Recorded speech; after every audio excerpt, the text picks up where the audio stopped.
بڑے نام گرامی صحافی ہیں، وہ لکھتے ہیں، ابھی کچھ 30 منٹ پہلے انہوں نے ایک پوسٹ لگی ہے کہ کے پی میں بڑے سانحے کے باوجود اطلاعات کا بدترین نظام۔ کے پی میں اطلاعات کی فراہمی کے لیے صوبائی حکومت بیرسٹر سیف کال نہیں اٹھاتے۔ اس کی وجہ یہ کہ وہ اسلام آباد کے ایک ہوٹل میں افغان طالبان کے ساتھ ایک میٹنگ میں مصروف ہے، ایک کانفرنس میں مصروف ہے۔ پی ڈی ایم میں ترجمان کا نمبر بند ہے۔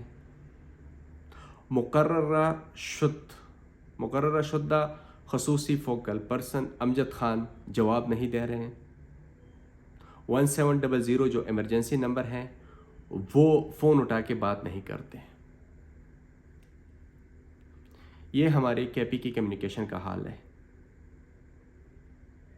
جب صوبائی حکومت کا یہ کردار ہے تو مرکزی بھی اسی طرح ہی ہوں گی۔ جب صوبائی حکومت ان لوگوں کا غم دور کرنے، ان کے اس مشکل گھڑی میں ساتھ دینے نہیں آتے تو مرکز بھی نہیں آئے گی۔ صوبائی حکومت پہلی بار ہیلی کاپٹر استعمال کرتی ہے کل، اور بدقسمت ہے بھی وہ بھی کریش کر کے اس میں بھی 5 شہید ہو جاتے ہیں۔ سوال یہ نہیں ہے کہ آپ لوگ اللہ تعالیٰ کو جواب نہیں دیں گے۔ آپ لوگ جو اس کرسی پہ بیٹھے ہیں، جو بھی ہیں، آپ لوگ جو اس قوم کے یہ وسائل استعمال کرتے ہیں، کیا آپ کا یوم حساب نہیں ہے؟ کیا آپ اللہ تعالیٰ کو جواب دہ نہیں ہیں؟ کیا آپ کو اس کرسی پہ جو آپ بیٹھے ہیں اس کا حساب نہیں لیا جائے گا؟ یعنی بس آپ بیٹھے ہو، بس تاحیات بیٹھے رہیں گے؟ ان سب کا جواب تو لیا جائے گا۔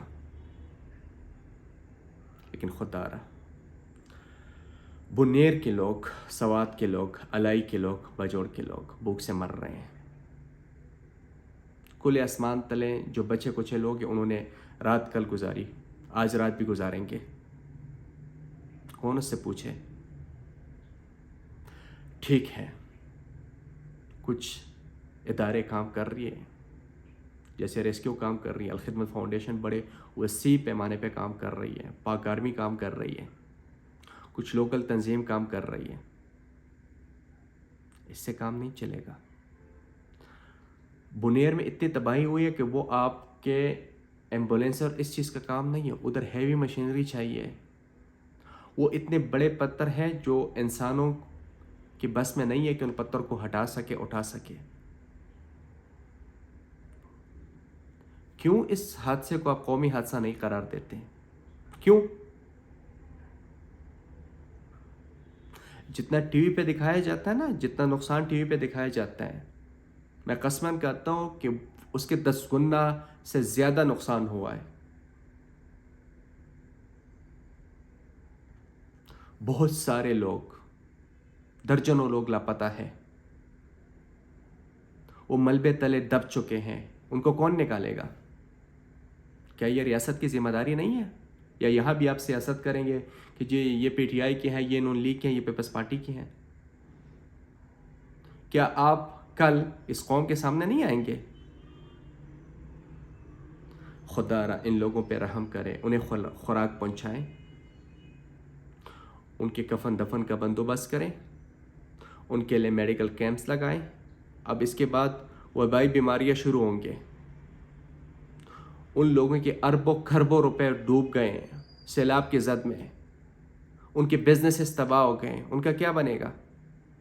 وہ تو آپ کچھ نہیں کر سکیں گے، مجھے پتہ ہے نہ آپ کریں گے، کبھی بھی نہیں کریں گے، لیکن ایٹ لیسٹ اس ٹائم ان کو شیلٹر تو دیں، ان کے لیے خیمہ بستی تو بنائیں، ان کو سکول، کالجز، جتنے یونیورسٹیز ہیں ان پہ وہ کریں۔ آپ ڈگر کے اسپتال جائیں، بنیر کے ڈگر اسپتال پہ جائیں، ایک ایک بیڈ پہ 5 6 لاشیں پڑی ہوئی ہیں۔ حکمرانوں، کیا آپ کو اللہ کا خوف نہیں آتا؟ کیا آپ لوگوں نے مرنا نہیں ہے؟ آپ لوگوں نے اس قبر میں جانا نہیں ہے؟ یا نہیں ساری عمر آپ اسی ٹھان بان کے اور اسی شان و شوکت کے ساتھ اور اسی ایسے زندگی گزاریں گے؟ آپ لوگوں نے بھی اللہ کے پاس جانا ہے، دیر سے ہی لیکن جانا ہے، اور اللہ کو جواب دینا ہے۔ اللہ پوچھے گا۔ خدا را ان لوگوں پہ رحم کرے، وہ چاہے صوبائی حکومت ہو چاہے مرکزی حکومت ہو۔ اس وقت یہ وقت سیاست کا نہیں ہے، یہ ایک قومی حادثہ ہے۔ ان لوگوں کو ضرورت ہے آپ ان لوگوں کی ہیلپ کریں، مدد کریں. اس وقت آپ مدد نہیں کریں گے تو کون کرے گا؟ کوئی کسی اور ملک نے تو نہیں آنا. ہاں جب آپ فیلئر ہو جاتے ہیں پھر کوئی اور ملک آئے گا. الحمدللہ الحمدللہ ثم الحمدللہ پاکستانی عوام اتنی باہمت ہے کہ وہ اپنی مدد آپ کے تحت سب کچھ کر رہے ہیں، لیکن آپ لوگوں کا بھی حق بنتا ہے. یہ لوگ بھوک سے مر جائیں گے، یہ لوگ بغیر شیلٹر مر جائیں گے، ان میں بہت ساری بیماریاں پھیل جائیں گی. خدا را ان لوگوں پہ رحم کرے، ان کی مدد کرے. یہ آپ کا حق ہے اور یہ آپ کا فرض بھی ہے.